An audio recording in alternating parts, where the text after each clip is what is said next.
Hey everybody, I'm Natasha Kirchuk, and thanks for joining us for ILTV's weekly program, One-on-One with Alan Dershowitz. We want to give you, our viewers, a chance to have your questions answered by Professor Dershowitz, one of America's greatest legal minds. He's a leading expert on criminal and constitutional law, civil liberties, and the Arab-Israeli conflict. Professor Dershowitz, it's great to have you back again. Thank you. So to begin today's show, we'd like to start out with Bob Olshan from St. Louis, Missouri, who just isn't sure what latest headline we should most be worried about. So let's hear from him. Hi, I'm Bob from St. Louis. I was the vice president of a major aerospace here in Israel for a number of years.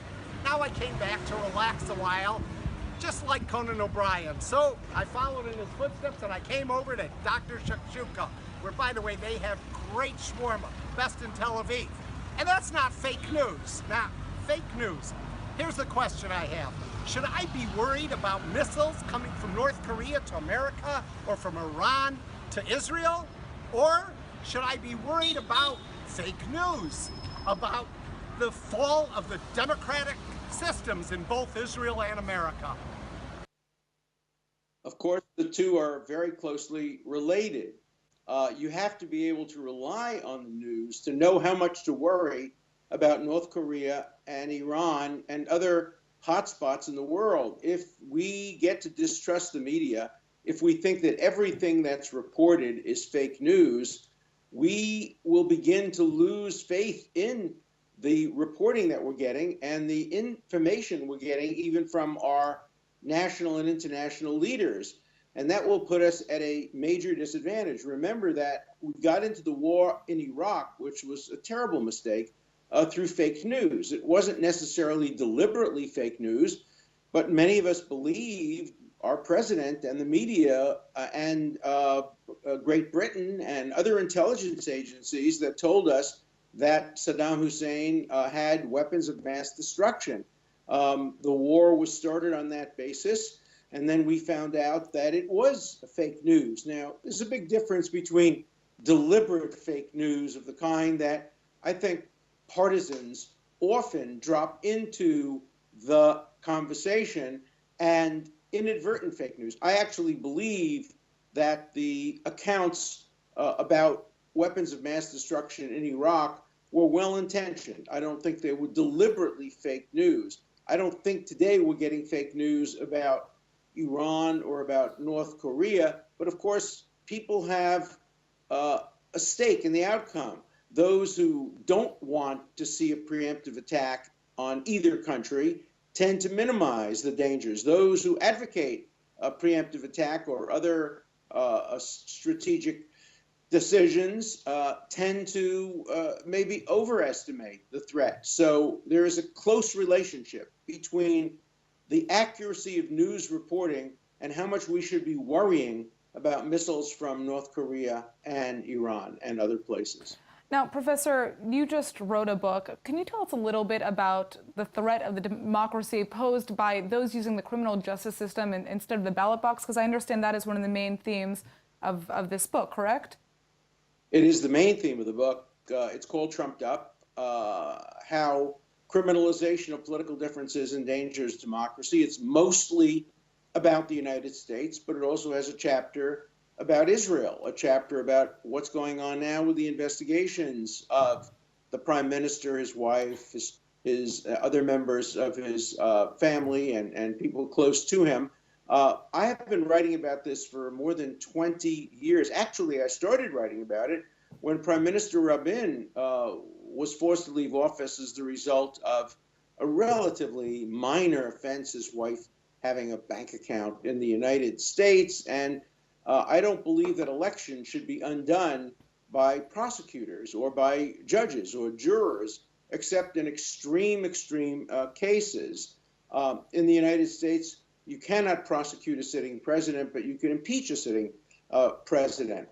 And I worry on both sides of the aisle. For example, as we speak, Senator Bob Menendez, a very strong supporter of Israel, is standing trial for very broad allegations of corruption. He flew on an airplane owned by a close friend of his and took some other gifts, reminiscent a little bit of some of the issues that are swirling around in Israel. And the Republicans are already putting out demands that he resign as soon as he's convicted and not wait for his appeal, because they want to fill his seat with a Republican, because there's now a Republican governor of New Jersey, and there may not be a Republican governor of New Jersey in 4 or 5 months after his appeal is done. So we see the Republicans criminalizing political differences. We see some Democrats trying to criminalize political differences by alleging that President Trump obstructed justice by exercising his constitutional powers to fire the director of the FBI and take other actions, perhaps pardoning people. I think it's a serious mistake. So I wrote this book. It's an interesting title. It's called Trumped Up. It's an ebook and a softcover book. I did it very quickly. I wrote the book within 3 months. So it's not a book that you can get in a bookstore. You can only get it on Amazon, either as an ebook on Kindle or send for it, and they'll send it to you in a couple of days. It's only a couple of dollars. And I think it's an interesting read, both for Israelis and for Americans, whether you're a Democrat or a Republican. You don't want to see dangers to democracy by prosecutors, by police, by politically motivated. I'm not suggesting it's politically motivated in any particular country, but you don't want to have elections undone in ways that undercut the votes of the majority of the rally. What do you do in the case that a leader is in fact indicted and is committing crimes while in office? It depends on the nature of the crime, obviously. Our Constitution provides that if you're guilty of bribery or treason or other high crimes or misdemeanors, you can be impeached. In Israel, it's much easier to get rid of a leader who might be in some way corrupt. All you have to do is have a vote of no confidence. There's a very simple mechanism. The mechanism that I disapprove of is having a single prosecutor, no matter how great his or her integrity, or individual police officers making decisions that undercut democracy. Let the Knesset make the decision. Let the impeachment process go forward if there's sufficient evidence of impeachable offenses, but let not one prosecutor, particularly with vague, elastic, accordion-like crimes that can be stretched to fit a political target, crimes like corruption or obstruction of justice, which have no inherent limiting principle and can be used by either political party to target other political parties. As Lavrenti Beria, the head of the KGB, once said to Stalin, "Show me the man and I'll find you the crime." It's not hard to find crimes when you have crimes defined as broadly as corruption and obstruction of justice. That's why I worry so much about the criminalization of political differences, regardless of which party benefits, which party loses. It shouldn't be done. All right, Professor, I think we could go on about this topic all day, but we have some other issues that we'd like to discuss. Now, it's all over the headlines. President Donald Trump has just rescinded the DACA program, which protects young immigrants who were brought into the United States illegally as children. Now, this program was put into place by former President Barack Obama to address the plight of these children known as dreamers, and has protected nearly 800,000 young immigrants from deportation by giving them the ability to work legally in the U.S. in the form of 2-year renewable work permits. Now, you recently wrote that President Trump should, quote, show his big heart regarding the DACA program. Now, can you tell us how he should do this, and what are the constitutional questions that are involved? Well, I think he's actually begun to do it. I don't know whether he read my article or not, but hours after my article was published on The Hill, he announced that if Congress doesn't enact DACA-like legislation, he might reconsider the executive order. The executive order, in the view of some, raises constitutional questions. It's a great constitutional issue in this country, in my country, how much power the president has to make law, whether it be the law that was made by President Trump restricting immigration, or the law made by President Obama allowing people who qualify, and it's a daunting qualification. You have to be in college and high school, you have to served honorably in the Army, no crimes, allowing them to stay in the country, putting them last on the priority list and assuring them that at least for a period of time, their status would not be changed. So Attorney General Sessions thought that that was unconstitutional. Reasonable people could disagree. My own view is it probably is not unconstitutional. But either way, instead of answering the challenge in court, the administration decided simply to eliminate the DACA program in 6 months. Now, you might ask yourself the following question. If it's really unconstitutional, where does he get the power to keep it for 6 months? And why is he saying that in 6 months, if Congress doesn't act, he might do what his attorney general has said is unconstitutional? So this is very, very complicated. And what I want President Trump to do is to announce today that he supports legislation allowing these 800,000 people to stay. He will not veto the legislation, and he will fight to get it done. I also approve of him having said that if it's not done, he would reconsider whether or not to reinstitute DACA in some form that would preserve the status of these young people. These are young people who came here, some of them when they were infants. They've never lived in any other country. Many of them have siblings who were born in America and therefore can stake as their citizens.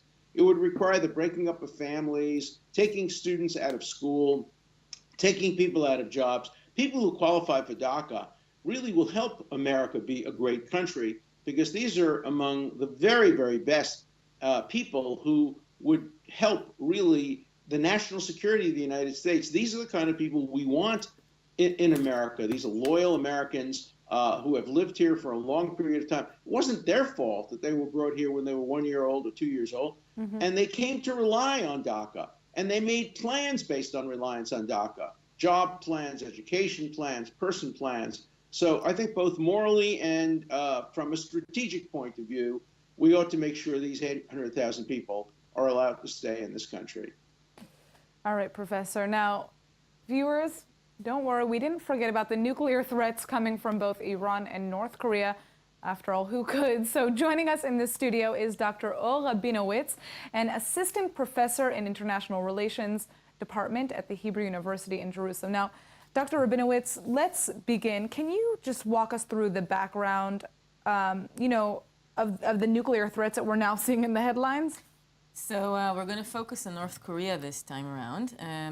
The North Korean problem has been simmering actually for decades, and many people might think that it was caused by Donald Trump, but it's actually one of those crises that was not caused by the Trump administration. He basically inherited a hot potato, if you will, which wasn't dealt with by previous administrations and several previous administrations. You can't pin this down to one administration. The North Koreans were basically sowing the seeds of their nuclear proliferation or their nuclear program in the 70s, in the 80s, but they didn't make much progress. In the early 90s, they joined a treaty we call the Non-Proliferation Treaty.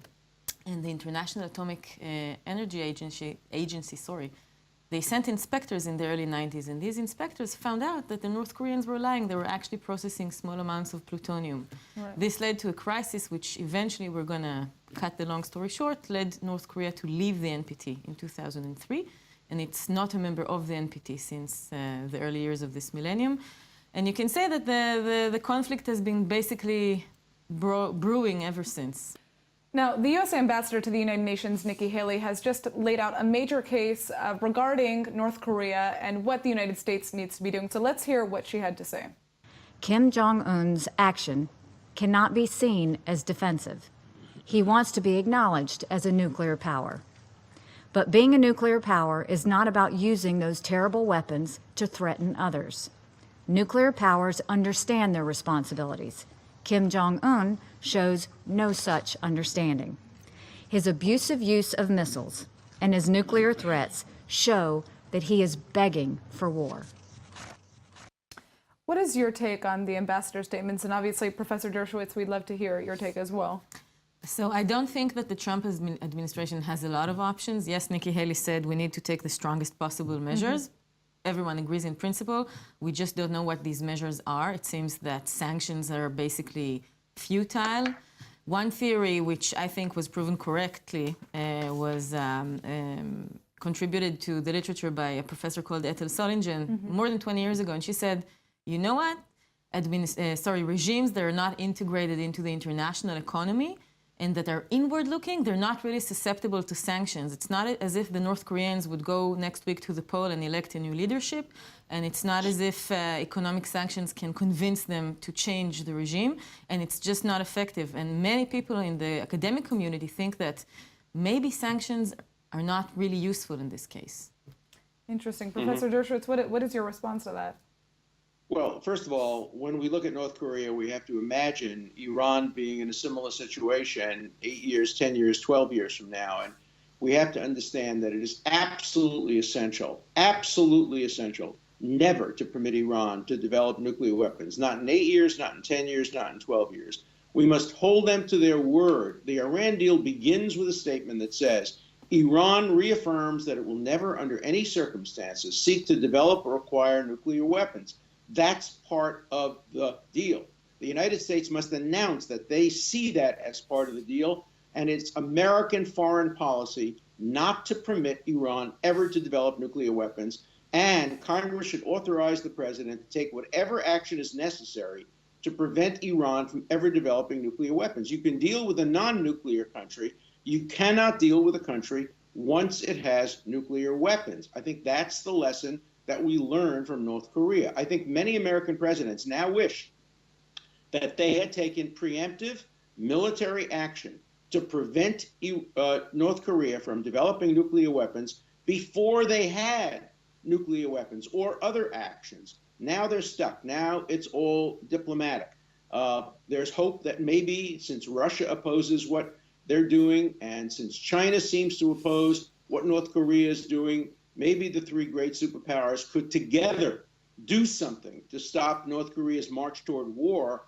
But otherwise, I think we're just allowing North Korea to strengthen itself and making war less possible, or if there is or were to be a war, much more dangerous. So I think there are two issues. One, how to stop North Korea, and second, how to stop Iran, which would be 10 times more dangerous than North Korea with nuclear weapons, because Iran has a very strong military outside of its nuclear capacity. It also has territorial control now of the entire crescent, going from Iran, the Shia crescent, going from Iran through parts of Iraq, through Syria, particularly now that we know that there are Iranian presence in north of the Golan Heights, and in Lebanon through Hezbollah. So I think we have to look at two issues: North Korea, which is beyond prevention at this point, and Iran, which is not beyond prevention at this point. Okay, so, I think this kind of brings clearly in the question of what kind of influence is North Korea having on Iran in the first place, but I would like you to respond to what Professor Dershowitz said as well. So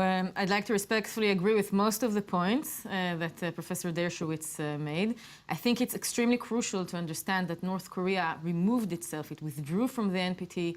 Right. And it basically became a rogue actor. And the JCPOA, or I heard someone call it JACPOA, which I think is a very cool short name, the Iran deal makes sure that Iran stays within the NPT and within the international accepted non-proliferation regime.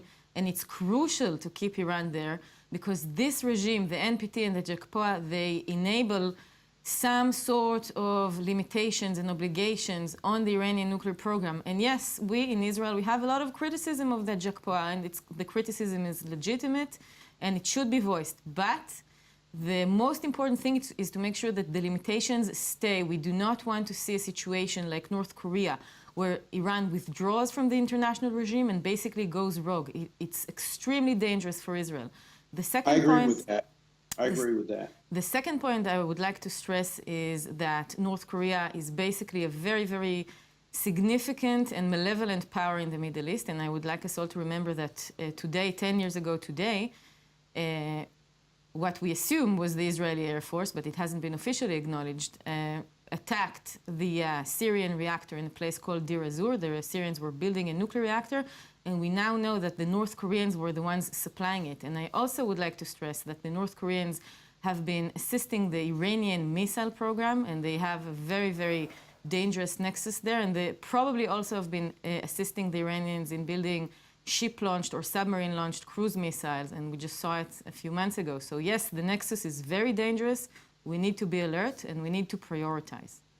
I agree completely. I don't see where we disagree at all. I'm not suggesting at this point anything other than a preemptive diplomatic statement that says that once the deal expires, we will still hold Iran to its promise in the deal, in which it says we will never, under any circumstances, seek to develop or acquire nuclear weapons.